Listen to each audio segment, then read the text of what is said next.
Now, we've got a ton of religions in the world. How do we know which one's true? How do we know which one I should follow? Let's take a look at the next slide. This is the world religion affiliation. 31% of people in the world are Christian, or at least self-identify as Christian. 23% self-identify as Muslim.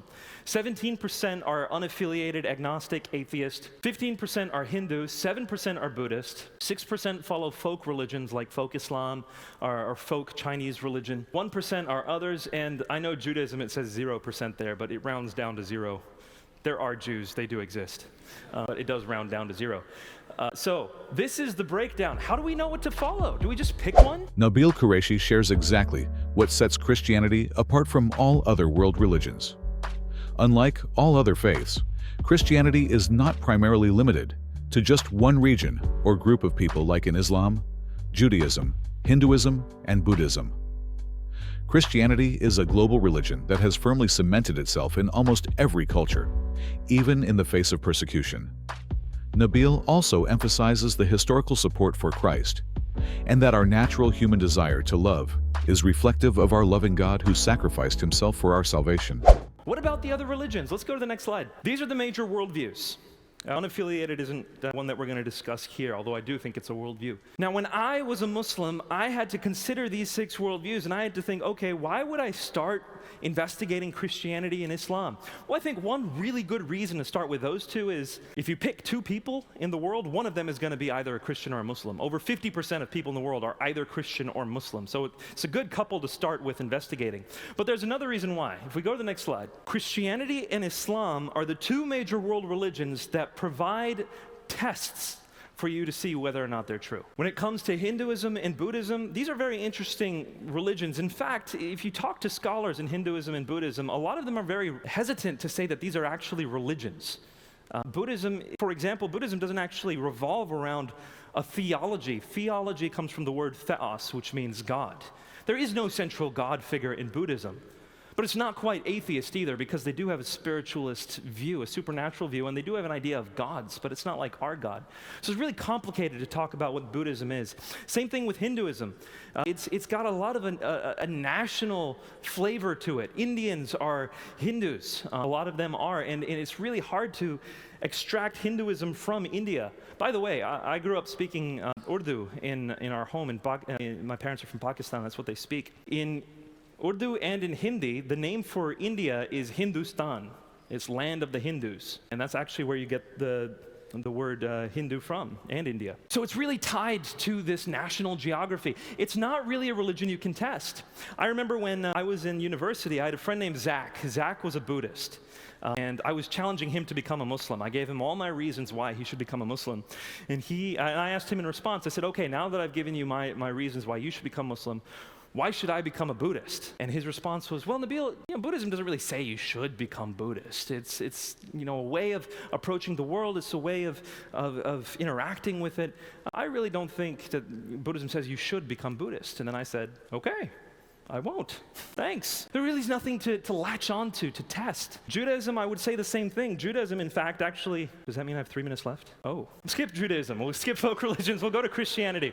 Okay, Christianity actually provides tests for whether or not it's true. If you look at 1 Corinthians 15, Vince has quoted it a few times. Here's what it says. If Christ is not risen, our faith is in vain, and we're of all people most to be pitied. What is Paul saying? He's saying, look, the resurrection, whether it actually happened, determines whether this faith is true. I want to put this in context of my story for you. When I was a Muslim and I was trying to determine whether or not Christianity was true, I looked into where we could build a case for the Christian religion.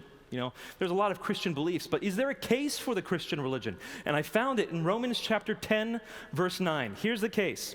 This is what Romans 10:9 says. If you confess with your mouth that Jesus is Lord and believe in your heart that God raised him from the dead, you will be saved. All right, there's 3 things. Confess with your mouth that Jesus is Lord, believe in your heart that God raised him from the dead, you will be saved. Notice, all three of those things are things that would have happened in history. Did Jesus claim to be God or not? That would have happened in the first century. Did he die on the cross or not? That would have happened in the first century. Did he rise from the dead or not? That also would have happened in the first century. This isn't like Hinduism or Buddhism where you have to just assume certain truths about the universe. These are things that actually would have happened or not. They're historical, so we can open up the pages of history to determine whether they've actually happened. But this forms a case. Look at it this way. When I was working in the psychiatry ward as a medical student, people would come in and they would have delusions of grandeur. And when I was interviewing them, some of them would say to me, "I am God." And my response would be, "Okay, come on in. We've got a room for you. It's padded and locked." If someone claims to be God, that's pathological. It's okay to think they're crazy. When Jesus claimed to be God, it made sense that the Jews said, "No, you're crazy." But then Jesus said, "Wait, I will prove it to you. I will show you the sign of Jonah. I will rise from the dead." Now, if someone says to me, "I am God," I'm going to think they're crazy. But if they say, "Wait and see, a few days from now, I will rise from the dead to prove to you that which I've been saying," okay, I will watch and see, do you rise from the dead or not? Now, if Jesus actually rose from the dead to prove his claim that he is God, we have excellent reason to believe Christianity is true. I looked into it historically. As a Muslim, I didn't want to believe any of that. In fact, the Quran told me not to believe it. The Quran says, وَمَا قَتَلُوهُ وَمَا صَلَبُوهُ وَلَكِنْ شُبِّهَ لَهُمْ. He was not killed, Jesus, nor was he crucified. Chapter 5, verse 72 of the Quran says that if you believe Jesus is God, you are going to hell. I didn't want to believe it, but the evidence was that strong. I had a lot more to say, but apparently I speak much more slowly than I thought. Let's go to the last slide. Christianity is testable. It passes the test. It makes sense of the world, and this is what I want to end with. What is it when we listen to music, when we watch movies, what is it that we see? What is the theme that seems to be pervading our music, our movies, our poetry? What is it? Love. It's love. By the way, if you go to countries where women are all wearing burqas and men have long beards, they're doing the same thing. They're singing about love too. It's true. It doesn't matter where you go throughout history and in time and space, people are singing about love. They're yearning for love. Why? I'll tell you why. It's because we are made in the image of God, and God is love. 1 John tells us God is love. Well, how can God be love? I really wish I could spend more time on this. Maybe we could do this during the Q&A.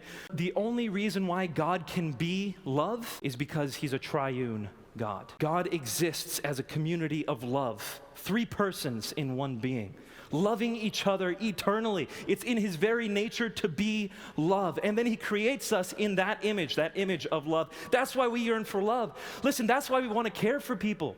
That's why we want to build wells in places where people don't have water. That's why we want to go build homes for people that are homeless.